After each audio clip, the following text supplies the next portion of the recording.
Hashem, Mincha is going to be 4:25. Please be on time. The Halacha, we continue in the Halachot of the Chazarat, the repetition of the Shmona Esrei. Once the Chazan and the congregation get to the bracha of Ha'el HaKadosh, which is after the Kiddusha, one is allowed to go ahead and sit down. Permitted, it's allowed, to sit down during the Chazarat Shaliach Tzibur. One does not have to stand up the whole time that the Chazan is repeating the Shmona Esrei. However, you do have to be careful that when you're sitting down, you're not sitting next to or in proximity of either the Chazan or someone else who's in the middle of the Shmona Esrei, because the Chazan is also in the middle of the Shmona Esrei, so you can't sit next to him or within about 7 feet of him.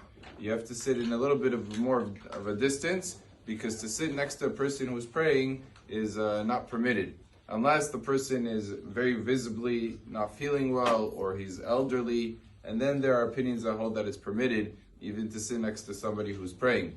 But let's say he did distance, he's permitted to remain sitting until you get to the modim. Now here's another thing, sometimes people make a mistake. They don't realize, they say, modim, it was part of the Hazara, I could sit down.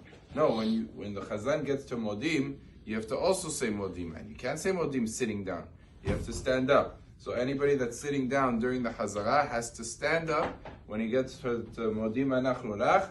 Until they finish the modim, he could go back and he could sit down. Assuming there's no birkat kohanim, he can go ahead and he could sit down after the modim. De Rabbanan. Baruch Adonai le'olam. Amen ve'amen.